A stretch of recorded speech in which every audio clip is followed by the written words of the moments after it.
Bismillahirrahmanirrahim and Assalamu alaikum. Welcome to Kids Planet with Urwat al-Wuska, where we think together, explore the universe, and most of all enjoy learning. हम science world के tell of the universe पे थे. हमने unit 2 का second topic start कर लिया है. The first subtopic has been covered. We'll be starting the second one, which is Doppler's effect and redshift theory. So start करते हैं. There is a variation. अभी मैं वेरिएशन की जब बात करूं तो इसका मतलब है इंक्रीज और decrease. There is a variation in the frequency किसी भी वेव्स की, और वो होती है due to relative motion of source और ऑब्जर्वर.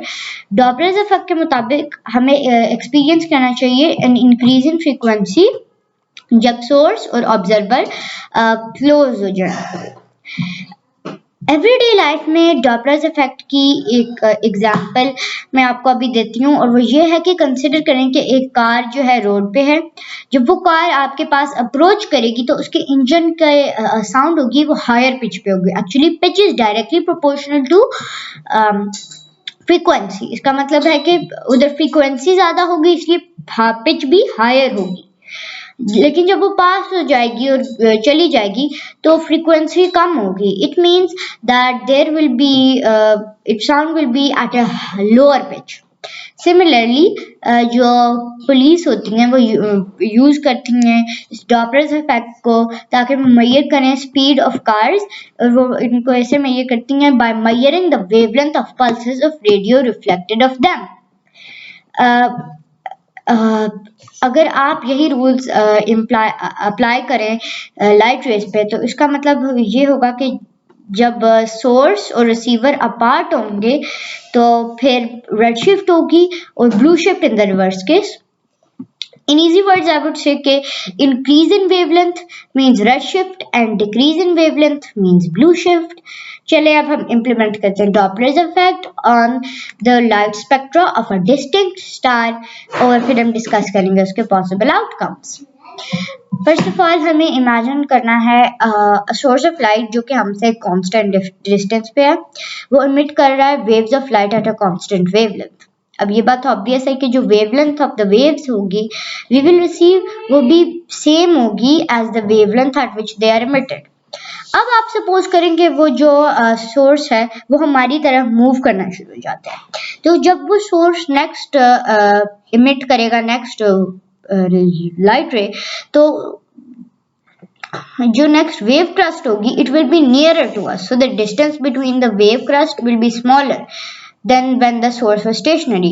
इसका मतलब ये है कि जो wavelength of the waves we will receive will be shorter than the one of the stationary source. Congruently means in a similar way. अगर वो source हमसे दूर जा रहा है तो जो wavelength है उनकी waves की वो longer हो जाएगी. तो अगर आप यही केस ले लें in the case of light of stars, अगर वो स्टार्स हमसे दूर जाना शुरू हो जाए तो उनका स्पेक्ट्रा शिफ्ट हो जाएगा towards the red end of the spectrum. इसका मतलब है कि वो रेड शिफ्टेड है. और जो अगर वो हमारी तरफ मूव कर रहे होंगे तो उनका स्पेक्ट्रा जो है ब्लू एंड की तरफ शिफ्ट हो जाएगा. दैट मीन्स वो ब्लू शिफ्ट होगी उस वक्त. Edwin Hubble was devoted in analysing the light spectra of other galaxies. वो इसलिए क्योंकि he wanted to observe their relative motion. उस वक्त लोग ये समझते थे कि जो गैलेक्सीज हैं वो रैंडमली मूव कर रही हैं. तो जब ऑब्जर्वेशन के रिजल्ट्स आए उनकी तो जो है पूरी दुनिया वाज वेरी शॉक्ड. वो शॉक हुए, और of course this was the end of a static universe. Actual results में ये था कि almost all the galaxies appeared redshifted. In other words, nearly all were moving away from us. That meant that the universe was expanding. 1929 में Hubble ने publish किया another astonishing fact, और ये था कि that the size of a galaxy's redshift is not random, बल्कि वो directly proportional to the galaxies distance from us. ये बेसिकली था हबल लेमेटेयर लॉ. अच्छा, ये अगर मैं सिंपल वर्ड्स में कहूँगी तो मैं कहूँगी कि जितनी ही दूर गैलेक्सी हमसे है इसका मतलब है वो उतनी ही तेज हमसे दूर जा रही है. ये this was the ultimate death of the theory of static universe, and यही this this observation, it gave birth to the beginning of a dynamic means expanding universe.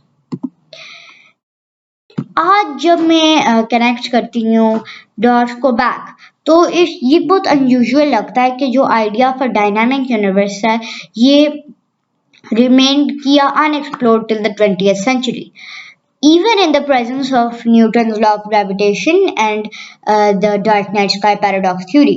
ये तो रियलाइज हो जाना चाहिए था किसी ना किसी को कि that the static universe would soon start to contract because of gravity and it would eventually get destroyed. Uh, ये काफी अनबिलीवेबल है कि इवन सुपर जीनियस आइंस्टाइन, जब उन्होंने अपनी फॉर्मुलेट की थी जनरल थ्योरी ऑफ रिलेटिविटी इन 1915, इतने श्योर थे इस बात के कि यूनिवर्स इज स्टैटिक कि he modified his theory to make this possible. उन्होंने इंट्रोड्यूस किया cosmological constant to his equations ताकि वो बैलेंस कर सकें ग्रेविटेशनल फोर्स को इन अ स्टैटिक यूनिवर्स.